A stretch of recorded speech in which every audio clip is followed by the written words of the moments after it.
বন্ধুরা 2026 সালটা তো পড়েই গেল। আর এই 2026 সালে ভারতের ক্রিকেট টিমের প্রথম সিরিজটা কিন্তু নিউজিল্যান্ডের সাথেই হবে। 11 তারিখের থেকে এই সিরিজটা শুরু হচ্ছে বন্ধুরা। প্রথমে 3 ম্যাচের ওডিআই সিরিজ হবে এবং তারপরে কিন্তু 5 ম্যাচের টি-20 সিরিজ হবে। আর এই ওডিআই সিরিজের 3 ম্যাচের ওডিআই সিরিজের ভারতের যে স্কোয়াডটা থাকবে সেটা কিন্তু আর 2-1 দিনের মধ্যেই কিন্তু বিসিসিআই অ্যানাউন্স করে দেবে যে এই 3 ম্যাচের ওডিআই ক্রিকেট স্কোয়াডে কারা কারা থাকছে। তো রিপোর্ট এমন আসছে যে শুভমান গিল আর শ্রেয়াস আয়ার কিন্তু এই নিউজিল্যান্ডের সাথে ওডিআই সিরিজে কামব্যাক করতে চলেছে। তারা চোটের জন্য সাউথ আফ্রিকার সাথে ওডিআই সিরিজ খেলতে পারেনি, কিন্তু এই সিরিজে তারা কামব্যাক করতে চলেছে। আর শুভমান গিল এই সিরিজে ক্যাপ্টেন্সি করবে। আর শুভমান গিলের জন্য কিন্তু এই সিরিজটা কিন্তু খুব ইম্পর্টেন্ট বন্ধুরা। এর আগে টি-20 ওয়ার্ল্ড কাপ থেকে বাদ পড়ে গেছে।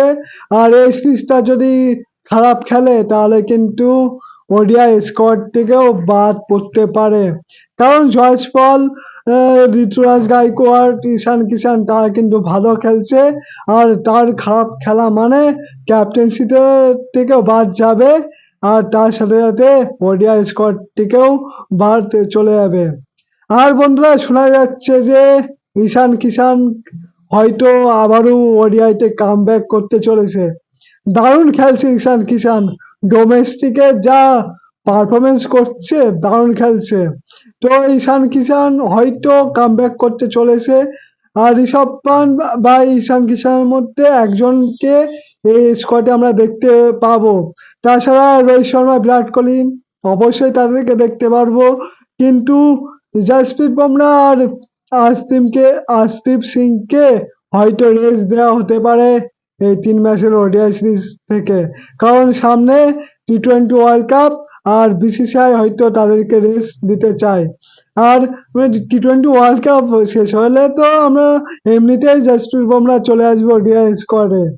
তো তোমাদের কি মনে হচ্ছে কে কে চান্স পেতে পারে এই নিউজিল্যান্ডের সাথে ওডিআই এই সিরিজের জন্য ভারতের স্কোয়াডে? সেটা অবশ্যই কমেন্ট বক্সে মেনশন করো। আর ভিডিওটি ভালো লাগলে লাইক, কমেন্ট, শেয়ার করে দিও। আর আমার ফেসবুক পেজটিকে ফলো করে দিও। আর ইউটিউব থেকে দেখলে অবশ্যই সাবস্ক্রাইব করে দিও।